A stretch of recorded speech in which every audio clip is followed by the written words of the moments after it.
Welcome to today's show.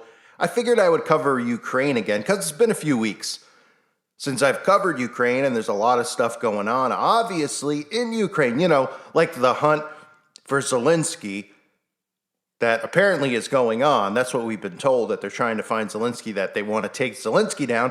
And I guess I don't know if this is okay to do, but I think I have some inside information for Russia in this charade that's going on over there. If they're looking for Zelensky, they might want to turn on the television.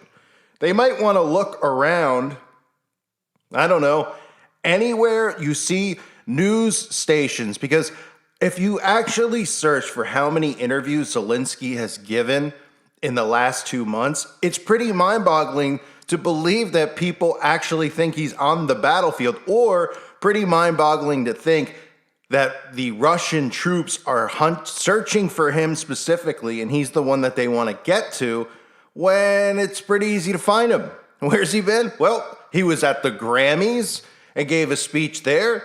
Where else? Oh, he was just on 60 Minutes, MSNBC. I mean, you could go down the list yourself. Just put Zelensky in a normal search, Zelensky interviews. You'll find it all. Every single news outlet you could possibly imagine. So it must be really hard for Putin and the Russians to find him. We even have Jake Tapper. We have these guys flying over there, no problem, into a war zone. They don't seem too scared. Zelensky speaks about the looming battle with Russia. Looming battle? I thought we were in battle. That's from CNN yesterday.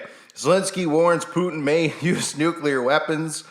Okay, then you go down and down. Russian oil being paid for with blood money. BBC News, CBS Morning, 60 Minutes, MSNBC.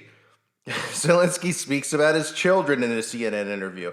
Former intelligence officer, we have more 60 Minutes, Australia, BBC News Mundo, The Economist. I mean, he's giving interviews all over the place. So really, it's hard to believe that they can't find him at this point, right? He's taking selfies outside, giving intel. So really, what is this all about?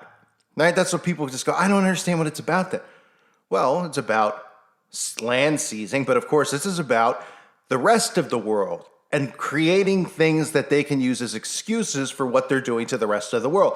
And the rest of the world, the zombies in this world, believe what they hear. So when they see prices going up and the governments of the world, all different countries, including America, tell them that the reason that there's inflation is because what's going on in a little speck of land the size of a booger over there in Ukraine is affecting everything. And we can't even get food because apparently everything's made of wheat, even though America is supposedly the third largest wheat supplier. So you'd think, hey, well, why don't we just supply ourselves with some wheat then?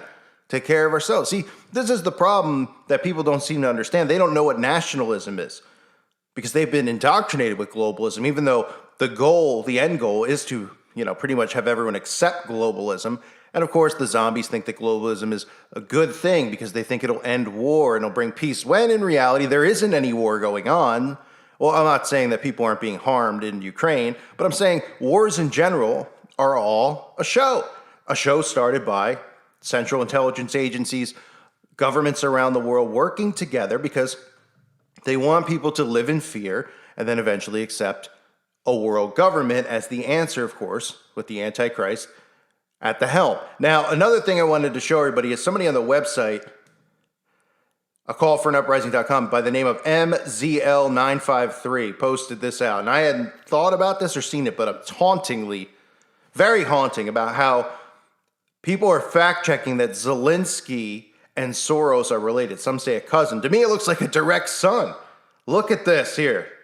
I mean, you can't even tell me that they don't look like the same person for the most part. People have been putting videos out there showing them morphing into one another.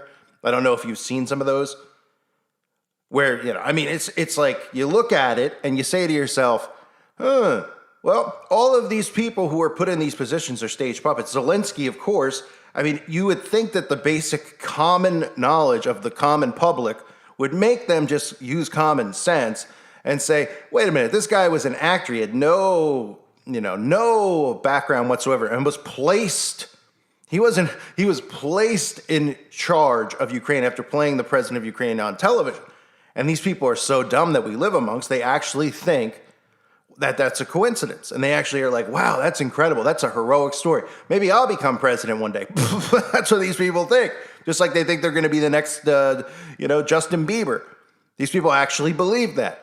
They don't understand that the system's controlled. It's set up for you to fail. It's set up for you to worship and want these things because eventually they're going to give you this type of an illusion of being a star and things like that. That's what all this self-empowerment, self-branding, and social media is about, to make people feel like celebrities and stuff. And of course, this all ties into what's going to occur with the metaverse and uploading consciousness and stuff. And that's the next level here. But right now, what we're dealing with in Ukraine and Russia, of course, with the media, and you would just think that all the stuff that we hear about Putin and all this, oh, he hates the West. I mean, I find it kind of amazing that people think Putin's fighting against the New World Order. If you want to believe that, that's perfectly fine. When there's nothing but ties and connections to all these government leaders, they all meet together. They all have connections between the same people, the same organizations that they all show up at and meet together in secret and sometimes in public, like the World Economic Forum. Yet everybody thinks he's going to block the New World Order from happening. Okay, this is part of the show. People play the role of patsies. People play the role of scapegoats. The governments can't create food shortages and suddenly turn off power grids and do the stuff they have planned unless they have something to blame it on. Otherwise, the people will rise against their government. So when things hit the fan, which is very close to happening, and you think you're pulling your hair out now, wait till it hits the fan and you're amongst these people who still will think they know what's going on. And they'll still be like, Putin did it. Russia's coming here. Oh my goodness. Right? And it's going to drive you nuts. It'll drive me nuts. That's why I'm staying completely away from people. Because it's hard enough going down the road, driving somewhere, visiting family or whatever, and seeing people with Ukraine flags on their mailboxes or in their windows. I see people with Ukraine flags on their cars. And you just sit there and you go, my gosh, every single thing that these people pump through the box, they actually believe. Every single, I'm not saying that no harm and stuff is being done in Ukraine. I'm not saying there's no destruction being done, but obviously there's a plan in place with what they have planned with Ukraine and expanding Russia and China becoming this superhouse, some type of believable threat that could now take down this bumbling, stumbling Babylonian America. Then people, they'll believe it when our own government does this to us and destroys this. They'll be like, oh, China and Russia, they got everything. They got all the power, the nukes, right? They won't believe it'll come from within. Because again, if they believed it came from within, then people would start turning on the celebrities because they'd realize that these people who are meeting with government officials like Leo DiCaprio, the Kardashians in the White House, and all of them have been grooming everybody and prepping everything. There would be chaos amongst them, against them, which is what they fear. So instead, of course, they have to create something so that they can do it and be like, it's them, it's not us. We're all on the same page. Let's all be loving and tolerant, and let's try to identify what a woman is again. What? Huh? Yeah. Nonsensical distractions and pointless nonsense is really what this country is based off of at this point. But you're going to pull your hair out when you start seeing, what happens here with the grid getting shut down and what people blame it on. But like I said, you drive around, you see all this Ukraine stuff. This guy is literally on every single news outlet. He's at the Grammys. So, I would think if I was like trying to take him down, I would be like, okay, let me get my intelligence people here. Okay. He's doing interviews all over the place. Find out where they're doing interviews because it looks like the same room every time. And then maybe we'll just stick around that building. Even, what is he going through an underground tunnel to get in there? All right. Then when Jake Tapper lands in, or any of these American journalists, quote unquote, land in Ukraine, follow them and see where they're going because they're clearly coming here to interview Zelensky. And then we could find him and we could, do what we plan on doing according to the media. Right? I mean, that's common sense, but they know that the people won't use common sense. So that's why Zelensky can walk around taking selfies in front of things, showing people his exact location, and nothing happens, especially with all the weapons, quote unquote, Russia supposedly has.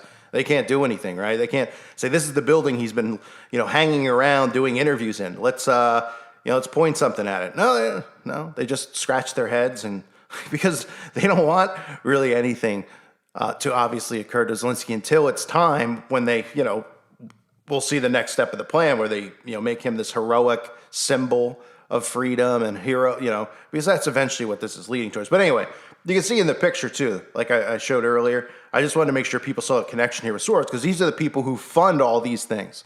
These are the people, the masterminds behind movements like Black Lives Matters, the feminist agenda, the feminist movements and all that crap, Planned Parenthood. They're the same people. The same people. And yeah, I don't know. I mean, you tell me in the comment section below. You see a comparison between the two? They look awfully similar. Huh? Yeah? No? I don't know. Maybe it's just me. You let me know. So this will continue on, obviously, until whatever their plan is for this to obviously blow over. I mean, you obviously need time to build this up. They're building Zelensky up and up and up into this well-known heroic figure for a reason, right? And I mean, a lot of people have said stuff. Hey, is he the Antichrist? Could he be the Antichrist? Because there's just all this talk about the world needs a savior type of talk, which I've shown in past videos. I think some of them are on my other channel, which got demonetized. I was showing a bunch of these videos where they're playing songs to this guy, writing songs, saving the world. I mean, this is like, the type of narrative here, of course, has Antichrist narrative written all over it. Do I think he is? I don't know. I would doubt it. I mean, just based on, out of Ukraine, but who knows? But it's very close to the Antichrist being revealed. I know a lot of people, this is why I don't like to get into this stuff, because it brings up arguments. Everybody kind of has an answer, and they're like, it's already happened. It's already this. It's already that. Okay. All right. Just calm down. I mean, I think we're all on the same team here. It's not about being right. It's about being aware and being able to identify what's going on so you can warn other people and show other people so that they don't fall into this deception. Right? Especially the lukewarm Christians out there, who I worry about very much so, because they're the most frustrating to deal with.